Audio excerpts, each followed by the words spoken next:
వృశ్చికం వారికి కనుక చూసుకున్నట్లయితే ప్రస్తుతం ఈ యొక్క రాహు చతుర్థ భావంలో ఉన్నాడు. నవంబర్ మాసం నుంచి నవంబర్ 25వ తేదీ నుంచి 3లోకి వస్తాడు. ఈ రాహుకేతువుల యొక్క మధ్యన మిగతా గ్రహాలన్నీ పడున్నాయి. కాలసర్పయోగంలో గోచారంలో కాలసర్పయోగం ఉంది. ఇది జన్మజాతకానికి అప్లై అవ్వదు, ఓన్లీ గోచారానికి అప్లై అవుతుంది. అయితే ఈ గ్రహాలని ఇలా ఉంటూ రవి దగ్గరికి ఆగస్టు 15 నుంచి సెప్టెంబర్ 15 మధ్యలో కేతువుతో రవి కలుస్తాడు. నవంబర్ 1వ తేదీ నుంచి 25వ తేదీ వరకు కేతుతో గురువు కలుస్తాడు. మరి ప్రస్తుతం ఉండేటువంటి కాలసర్ప యోగంలో ఉండే గ్రహాలు, ఈ గ్రహాల యొక్క కలయిక మూలంగా మీకు కలిగేటువంటి లాభాలు ఏమిటి, ఎటువంటి విషయాల పట్ల మీరు జాగ్రత్తగా ఉండాలి అని అనుకునేటువంటి విషయాల్లో ఈ యొక్క అంశాలు చెప్తుంది నేనైనప్పటికీ చెప్పిస్తుంది సాక్షాత్ లలిత అమ్మవారిగా భావిస్తూ ఆ లలితాంబిక అమ్మవారి యొక్క అనుగ్రహం మీకు పరిపూర్ణంగా కలగాలని మనస్ఫూర్తిగా కోరుకుంటూ, ఇక్కడ ఎప్పుడైతే ఈ చతుర్థ భావంలో రాహు ఉన్నాడో విదేశాలు కానీ అక్కడ ఏదైనా చదవడానికి, స్థిరపడడానికి, గ్రీన్ కార్డ్ హోల్డర్స్ అవ్వడానికి, పర్మనెంట్ రెసిడెన్సీ కోసం చేసే ప్రయత్నాలకి మీకు ఈ యొక్క యోగం ఫలిస్తుంది. కాకపోతే దశమకేతువు ఎప్పుడూ ఉద్యోగంలో ఏదో ఒక స్ట్రెస్ని ఇస్తూ ఉంటాడు. అయితే ఈ కాలసర్ప యోగంలో ఉండేటువంటి గ్రహాలు ఎప్పుడైతే గ్రహాలన్నీ సప్తమం వైపు వెళ్ళిపోయాయో, మనకి దాదాపుగా 4వ భావం నుంచి 10వ భావం మధ్యలోనే గ్రహాలన్నీ ఉన్నందుకు ఇది కొంచెం మీ జీవిత భాగస్వామికి అనుకూలతనిస్తుంది, ఇవ్వదని కాదు. కాకపోతే కేతువు దశమంలో ఉన్నందుకు ఉద్యోగం విషయంలో ఇబ్బంది పడుతున్నటువంటి వారు ఓం మాణిక్య మకుటాకార జానుద్వయ విరాజితాయ నమః అనే మంత్రం చేసుకోండి. అలాగే రవి ఎప్పుడైతే వచ్చి చేరుతున్నాడో కొంచెం ఈ ఆగస్టు 15 నుంచి సెప్టెంబర్ 15 మధ్యలో కొద్దిగా ఉద్యోగంలో ఉండేటువంటి సుపీరియర్స్తో కొంత ఇబ్బంది రావడము, మరియు మీకు విచిత్రంగా ఒక్కోసారి చూడండి, మనకి అయ్యో ఉద్యోగం పోద్ది అనుకుంటే ఎక్కువ ప్రమోషన్ వచ్చిందనో, లేకపోతే ఉద్యోగం ఇంకేముంది తిరుగులేదు అనుకుంటే మార్పు రావడం జరుగుతూ ఉంటుంది. ఆ రకంగా ఇబ్బంది పడుతున్నటువంటి మీకు ఒక రకంగా అదే ఉద్యోగంలో కొంత ప్రమోషన్స్ కూడా ఇవ్వడానికి రవి దశమంలో ఉన్నప్పుడు యోగిస్తాడు అక్కడ. కాబట్టి ఆ సమయంలో ప్రత్యేకంగా మీరు ఆగస్టు 15 నుంచి సెప్టెంబర్ 15 మధ్యలో కాస్త ట్రై చేయండి. మరియు ఇదే కేతువు దగ్గరికి గురువు నవంబర్ 1వ తేదీ ఎంటర్ అయ్యి 25వ తేదీ వరకు ఆ 2 గ్రహాలు కలిసి ఉంటాయి. కాబట్టి కాస్త ఇక్కడ ఈ గ్రహాల కలయిక కూడా ఉద్యోగ విషయంలో అనుకూలతనిస్తాయి. కాకపోతే నవంబర్ 25వ తేదీ తర్వాత కేతువు భాగ్యభావంలోకి మారుతున్నాడు. కాబట్టి ప్రయాణంలో లాంగ్ జర్నీ చేసేటప్పుడు కొద్దిగా జాగ్రత్తగా ఉండాలి. 3లోకి ఎలాగో 25వ తేదీ నవంబర్ నుంచి వచ్చేటువంటి రాహు చాలా మంచివాడు, అందులో ఎటువంటి సందేహం లేదు. మీరు ఎక్కువగా కాలభైరవుడి యొక్క అష్టకము మరియు దక్షిణామూర్తి యొక్క ఆరాధన ఎక్కువగా చేయండి, అన్ని విధాలు మీకు బాగుంటుంది. ఇక్కడ మనం చాలాసార్లు చాలా సందర్భాల్లో చెప్పడం జరిగింది, ఈ రాహుకేతువులు కాలసర్ప యోగాన్ని జన్మజాతకంలో కనుక ఉన్నట్లయితే ఏమి పట్టించుకోకండి, గోచారంలో ఉన్నప్పుడే అది దేశకాల పరిస్థితుల మీద మనుషుల్ని చూపిస్తుంది అని కదా. చాలా ఉదాహరణలు కూడా చెప్పాను. చిరంజీవి గారు పెద్ద పెద్ద ఇప్పుడు ఒక దాదాపుగా 170 మంది ప్రెసిడెంట్ల జాతకాల్లో కాలసర్ప యోగం ఉంది అని. ఇది జన్మజాతకంలో ఉంటే మనందరం ఏంటంటే కాలసర్ప యోగం ఉంది, జీవితం ఏమైపోతుందేమో అనుకుంటూ ఉంటాం. మెగాస్టార్ చిరంజీవి కూడా ఉందని చాలాసార్లు చెప్పాను. కాబట్టి ఇది ఎందుకు గుర్తు చేస్తున్నా అంటే నేను మీకు, గోచారంలో కాలసర్ప యోగం రావడం వేరు, జన్మజాతకానికి రావడం వేరు.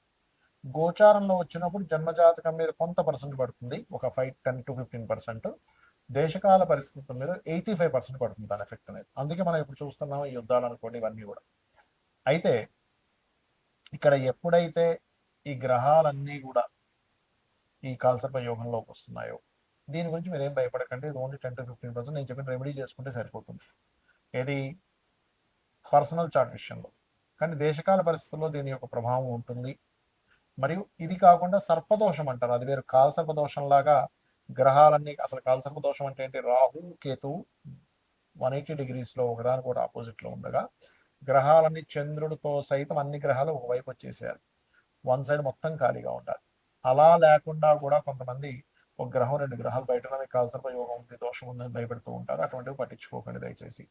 ఒకవేళ మీకు అంతగా కాలసర్ప యోగం ఉందని భయం వేస్తూ ఉన్నట్లయితే చక్కగా మీరు కాళహస్తికి వెళ్ళి స్వామివారిని దర్శనం చేసుకుని అక్కడ రాహుకేతు పూజ చేసుకోండి. లేదా మీ ఇంటికి దగ్గరలో రావి చెట్టు కింద సర్పాలు ప్రతిష్ఠ చేసిన ఉన్నట్లయితే వాటి మీద పసుపు కుంకుమ గంధం కలిపిన వాటర్ వేయండి, సరిపోతుంది.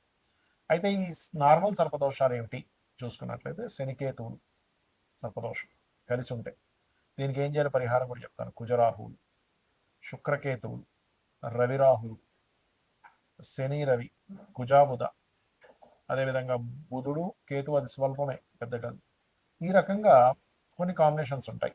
చంద్రుడు రాహు, అదేవిధంగా శని రాహు, స్థపత యోగం కూడా అంటూ స్థపత దోషం అని కూడా అంటూ ఉంటారు. యోగము దోషం రెండు అంటూ ఉంటారు. ఈ రకంగా ఇది కూడా ఇస్తుంది. ఇది సర్పదోష సంబంధించిన కాంబినేషన్స్. దీనికి ఏం చేయాలి అంటే, మీకు దగ్గరలో ఇప్పుడు ఆలయాల్లో చూడండి రావి చెట్టు ఉంటుంది. రావి చెట్టు కిందని సర్ప ప్రతిష్ఠ చేసి ఉంటాయి. అక్కడికి వెళ్ళి వాటి మీద పసుపు కుంకుమ గంధం కలిపిన నీటిని అభిషేకంగా వేసి ఒక 11 ప్రదక్షిణాలు కానీ 21 కానీ 41 కానీ చేసి ఆలయంలో ఒక 5 నిమిషాలు కూర్చోండి. మీకు ఆ దోషం ఏదైతే ఉందో తొలగిపోతుంది. అందరూ చేయవలసింది, ఎందుకంటే కాలసర్ప యోగంలో గ్రహాలన్నీ ఉన్నాయి కాబట్టి. ఇక మరొక విషయం ఏంటంటే, ఎప్పుడైనా సరే ఈ కాంబినేషన్స్ ఉన్నప్పుడు మనం ఏదో అయిపోతుందని కాదు, ఆ యొక్క విషయంలో ఎటువంటి విషయం అంటే ఎటువంటి జాగ్రత్తలు తీసుకుంటే మంచిది అని. ఉదాహరణకి శనికేతువులు ఉన్నారు. మీరు వ్యాపారంలో మీ కాన్సన్ట్రేషన్ ఎక్కువ చేయాలి ఉద్యోగం కంటే కూడా. ఉద్యోగంలో ఎక్కువ కాన్సన్ట్రేషన్ చేస్తే అంత పెద్దగా కలిసి రాదు, ఉద్యోగం కూడా చేయబుద్ధి అవ్వదు ఈ కాంబినేషన్ ఉన్నప్పుడు. కుజరాహులు ఉన్నారనుకోండి మీ జాతకంలో, వాహనం మీద వెళ్ళినప్పుడు ఎక్కువ స్పీడ్గా వెళ్ళకూడదు, అంటే సర్పదోషం ఆ రూపంలో అటాక్ చేస్తూ ఉంటుంది. చంద్రరాహులు ఉన్నారు, నీటి ప్రదేశాలు వెళ్ళినప్పుడు జాగ్రత్తగా ఉండాలి. అతి మంచితనంతో నమ్మి ఎవరికైనా మనీ ఇవ్వడం ద్వారా, అది ముఖ్యంగా ధనస్థానంలో ఉంటే ధనం మోసపోవడం జరుగుతూ ఉంటుంది. అలా కాకుండా కుజబుద్ధులు ఉన్నారు, మనకు ఒక్కొక్కసారి అవతల వాళ్ళతో మనకి ఎటువంటి పని ఉంది, రిలేషన్ ఉంది, ఏమి తెలుసుకోకుండా ఆర్గ్యూ చేస్తూ ఉంటాం. ఆర్గ్యుమెంట్ జోలికి వెళ్లకుండా ఉండగలిగితే మీకు ఈ సర్పదోషం అనేటువంటిది ఇబ్బందిని ఇవ్వదు, గుర్తుపెట్టుకోండి. అలాగే శుక్రకేతువులు, అమ్మవారి ఆరాధన చేస్తే ఈ దోషం పోతుంది, సర్ప ఆరాధన చేస్తే పోతుంది, లేదా సర్ప ప్రతిష్ఠ చేసినా సరే పోతుంది. వీటన్నిటికీ కూడా సర్ప ప్రతిష్ఠ చేయాల్సిందే. అయితే ఇక్కడ రాహుతోని కేతుతోని కాంబినేషన్ కనుక ఉన్నట్లయితే మరింత ఎక్కువగా ఉంటుంది ప్రబలంగా. అదేవిధంగా రాహు మేషరాశిలోని లేదా సింహరాశి వృశ్చిక రాశిలో ఉన్న సర్పదోషంగా చెప్తూ ఉంటారు. సింహరాశిలో ఉంటే పితృదోషంగా చెప్తూ ఉంటారు. రాహు కానీ శని కానీ కలిసి ఉంటే ఎక్కువ పితృదోషంగా చెప్తూ ఉంటారు.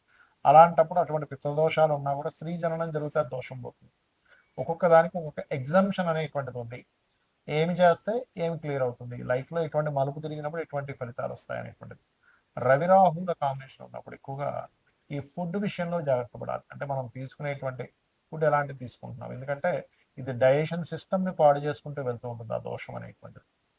ఆ రకంగా శని ఒక్కొక్క గ్రహము ఒక్కొక్క ఫలితాలను ఇవ్వడం. శని రాహువులు అంటే ఇదేంటంటే, శని రాహువులు ఉన్నప్పుడు చిన్న స్టేజ్ నుంచి ఎదుగుతూ ఉంటాడు, పట్టుదలతో వెళ్తూ ఉన్నట్లయితే బాగుంటుంది, కానీ జాబ్లోనే ఎక్కువగా ఇక్కడ సక్సెస్ అవుతూ ఉంటారు. ఈ రకంగా సర్పదోషం అంటే మీది ఏదైనా ఒక గ్రహం కేతువు కలిసి ఉన్నప్పుడు ఆ పర్టికులర్ మహాదశల్లో, ఆ అంతర్దశల్లో ఎక్కువగా సర్ప సంబంధించినవి చేసుకోవాలి. ఇందులో ఏమండి నాకు అంత స్తోమత లేదు, సర్ప ప్రతిష్ఠ చేయలేను, మాకు దగ్గరలో ఆలయాలు కూడా లేవు అన్నప్పుడు గరుడ పురాణం గనక చదివినా విన్నా మంచి ఫలితాలు ఉంటాయి. ఇప్పుడు మీకు చదవలేరు, యూట్యూబ్లోకి వెళ్ళి సామవేదం గారితో ఇంకెవరితో మంచి మంచి ప్రవచకులు ఉన్నారు, వారిది కనుక మీరు తీసుకుని గరుడ పురాణం విన్నా కూడా ఈ సర్పదోషం అనేటువంటి తొలగిపోతుంది, గుర్తుపెట్టుకోండి. అలాగే ఈ దేశకాల పరిస్థితుల వల్ల కూడా ఇక్కడ ఎప్పుడైతే ఈ కాలసర్ప యోగంలో ఉన్నాయో విపరీతమైన వర్షాలు, జలప్రళయాలు, వైరస్లు, మరియు అదేవిధంగా ఈ నోట్ల రద్దు, ఈ కరెన్సీ రూపు మారడం, రద్దు కంటే కూడా చెప్పాలంటే కరెన్సీ రూపు మారడం, డిజిటలైజ్డ్కి ఎక్కువగా ప్రాధాన్యత ఇవ్వడం, కోర్టు కొన్ని విషయాల్లో అసలు ఏమిటి, అసలు ఇట్లాంటి తీర్పులు ఇస్తుంది ఏంటి అని ఆశ్చర్యపోయేటువంటివి కొన్ని. ఎలా అంటే మనకు రిజర్వేషన్స్ కూడా మార్పు రావడం అనేటువంటిది జరగనుంది. ఎందుకంటే కాలంలో ఎప్పుడూ చూడనటువంటి కాంబినేషన్స్ వస్తున్నాయి, అందుకని ఇటువంటివన్నీ కూడా జరుగుతాయి. బికాస్ ఆఫ్ ఇక్కడ ఈ కేతు ఎప్పుడైతే పంచమ స్థానంలో ఉన్నాడో ఈ సంవత్సరానికి రాజు గురువు అవుతున్నాడు, కేతుతో కలుస్తున్నాడు. కాబట్టి మన యొక్క ఏవైతే మనం రాసుకున్న రాజ్యాంగంలో అనేకమైనటువంటి మార్పులు జరగనున్నాయి. రాజ్యాంగంలో ఉన్నటువంటి ఆర్టికల్స్ ఏవైతే ఉంటాయో, మనం ఏవైతే పెట్టుకున్నామో కొన్ని ఆర్టికల్స్, అవన్నీ కూడా చాలా మటుకు ప్రక్షాళన జరిగేటువంటి యోగాన్ని ఈ రాహుకేతువులు, గురువు, రవి వీళ్ళందరూ ఇవ్వబోతున్నారు. శ్రీమాత్రే నమః.